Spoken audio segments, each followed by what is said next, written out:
Rabbi Kletzko received the call from his wife. He was in Dallas, Texas at the time. She asked him, "Is everything Hashem does for the best?" He said, "Yes, of course. Why?" She said, "Don't worry, everyone is fine. The children are safe, Baruch Hashem. Our house just burned down." It took about a year to rebuild our home, but we looked at it as an opportunity. Let's create a home where Shabbos would be the focus, the center of our home. So we built this very long dining room, we custom-made this table, and we decided we're gonna have guests every Shabbos, many guests. But in order to provide his guests with a full Shabbos experience, singing, davening, dancing, Rabbi Kletzko realized he would have to buy a Sefer Torah. One day, Rabbi Kletzko saw an ad, Torah for sale, 200 years old, 11 inches tall.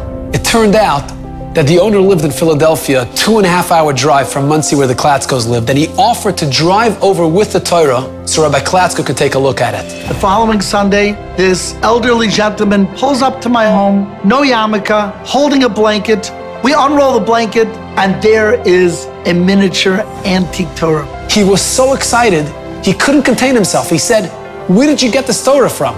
The seller said, "My father, who was a Holocaust survivor, was a rabbi in the Catskills in New York after the war. When he passed away, the shul closed down, they auctioned everything off, and I kept this little Sefer Torah to myself." And I said, "Do you know what I would do if I had this Torah? I would sing with it, I would dance with it, we'd have bar mitzvahs with it, dance with it on Simchas Torah." And he looks at me and I see he gets these tears in his eyes. And the seller began sharing his story. "My father passed away when I was just 15 years old. I had so many questions, but no one was there to answer them for me. When I went to college, I met a Buddhist girl, and we eventually got married, and I converted to Buddhism.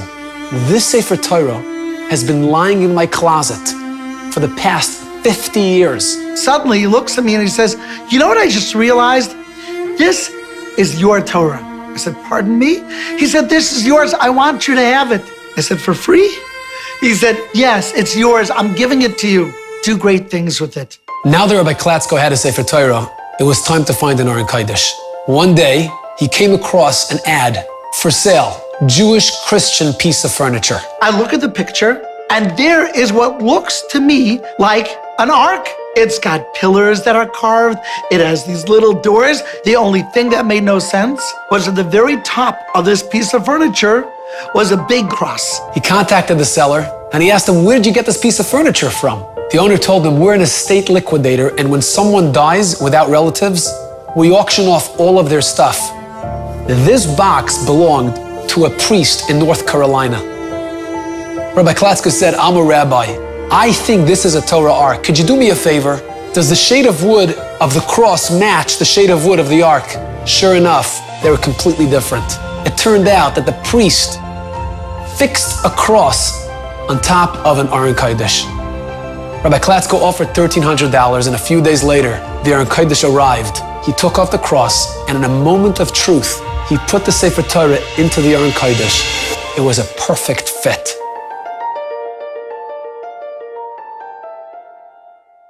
A few weeks later, Rabbi Kletzko received a phone call from a woman who was active in the community. She said, "Rabbi, I know you do Kiruv, and I know you're always hosting unaffiliated Jews for Shabbos and Yom Tov. We have a girl, she's 12 years old, her name is Beth. She's been through so much in her life. She's been abused mentally, emotionally, and physically. She needs a home for the upcoming Yom Tov of Sukkot. Can you host her?" Of course, Rabbi Kletzko immediately agreed. She comes in with a baseball cap covering her eyes. She can't make eye contact. She is literally like a broken vessel. She has been betrayed by each person in her life who was supposed to protect her. That night in the Sukkah, the first meal of Yom Tov, Rabbi Kletzko tried to moderate the conversation and draw Beth in. He even told over the story of the Sefer Torah and the Aron Kodesh. But Beth remained completely uninterested.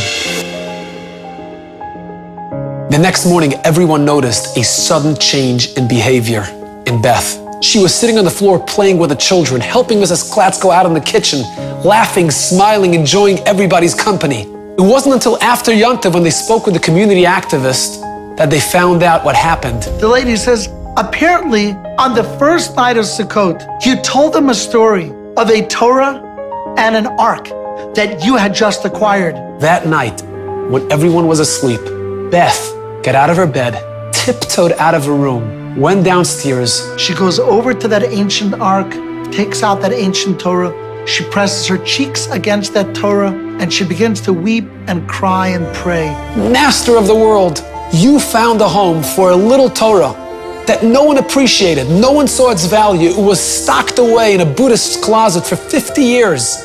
You found a home for this miniature Aron Kodesh that was in a church by a priest for so many decades. Nobody knew its value, no one appreciated it. Hashem, can you please help me find a warm Jewish home, a place where I will feel loved and appreciated?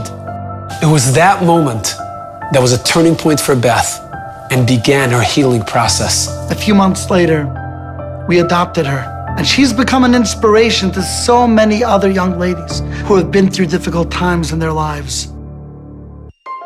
You know, so many of us in our communities feel unaccepted, judged, and alone. Like Beth with her Sefer Torah and Aron Kodesh, they feel like they don't have a place to belong. They don't have a place they can call home. Let's remember to open our hearts and minds to each other, accept and embrace one another, and like Rabbi Klatzko, make a space, create a home for those of us who feel sidelined, neglected, and rejected. By doing so, Hashem will remember us and once again bring us all back to our home.